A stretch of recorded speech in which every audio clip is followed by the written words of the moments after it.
It's a Minimalist Monday edition of Optimal Finance Daily, episode 1662. How to Put Your Finances on Autopilot by Tania Brown with financialfinesse.com. And I'm your host and personal finance enthusiast, Diana Merriam. This is the show where I read to you, and to myself, frankly, from some of the best personal finance blogs on the planet every single day. We're surrounded by messages of how difficult it can be to make ends meet and build wealth. So thank you for spending this time with me, where we can empower ourselves to take control of our financial health. For now, let's get right to today's post as we continue to optimize your life. How to Put Your Finances on Autopilot by Tania Brown with financialfinesse.com. Years ago, I had a friend who was a single, recently divorced, full-time working mother of 4 with 3 of the kids under the age of 5. To call her life busy would be an understatement. She asked me for help organizing her finances, and I agreed. I knew whatever strategy we developed had to be easy and automated. Here's what we did. Automating the budget. The first thing we worked on was her budget. We looked at a variety of budgeting websites. There are many great money management websites. And she decided on Mint, which she said was the easiest to learn. She also liked that it helped her to keep on track without her having to input a lot of information. Putting some rules in place.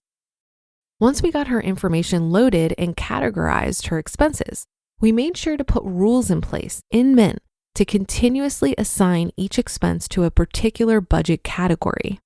We then changed some of the budget categories to ones that matched her needs. What she loves most about this step. What she loved most was that Mint created the initial budget based on her current spending.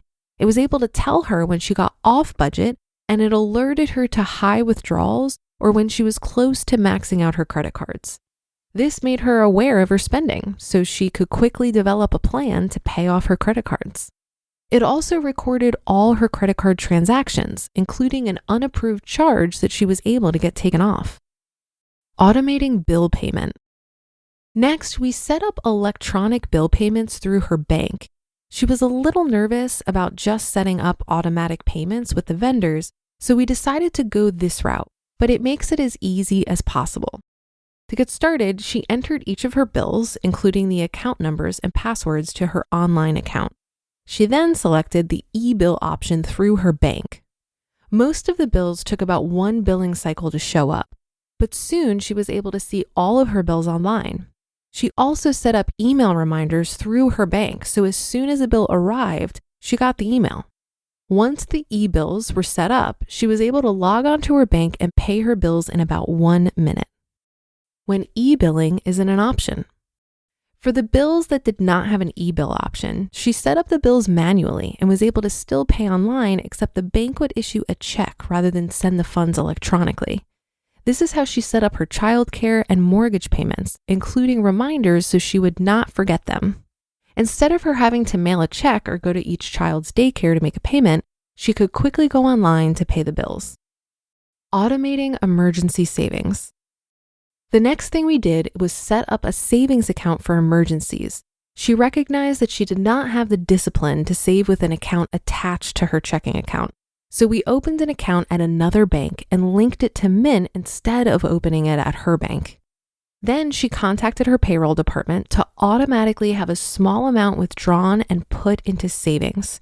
Because she was still working on her budget, we chose an amount small enough for her to do continuously. Automating retirement.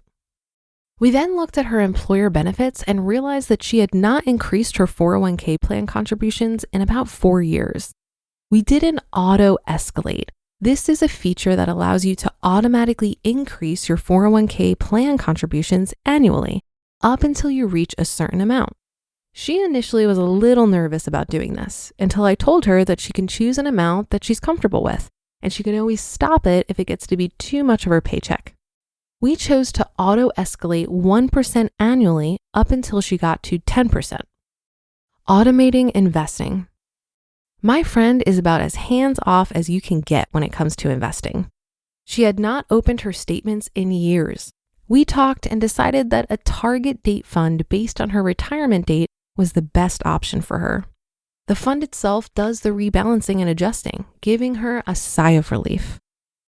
Automating tax savings. Between our friends' 4 kids, she joked that she spent a quarter of her month at either a doctor's or dental appointment.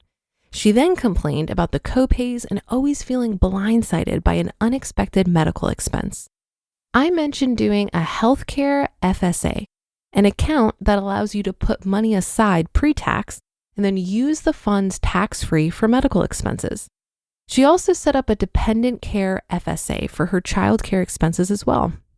Both of these steps will save her tons of money in taxes, while also allowing her to use payroll deductions to set the money aside. With all these features in place, I told my friend that she is now a money management ninja, ready to conquer all of her financial goals. The best part is that her time and effort spent on money will be minimal going forward. Now, if only there was a way to automate parenting. You just listened to the post titled, How to Put Your Finances on Autopilot by Tania Brown with financialfinesse.com. A big thank you to Kraken for their support. If you're interested in investing in cryptocurrencies but aren't sure where to get started, check out the Kraken app. With Kraken, you can buy and sell over 50 of the most popular cryptos, like Bitcoin, Dogecoin, and Ethereum on the go 24/7. It's super easy to get started. Just download the app, create your account, and you'll be investing in minutes. One of the coolest things about buying crypto through Kraken is that you don't need a lot of money to try it out. So even if a Bitcoin is worth something like $40,000, you can buy as little as $10 worth on Kraken to get your feet wet.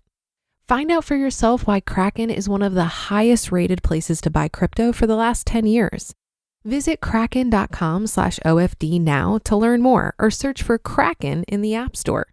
That's KRAKEN.com/OFD to learn more or search for Kraken in the App Store. And I have that linked in this episode's description.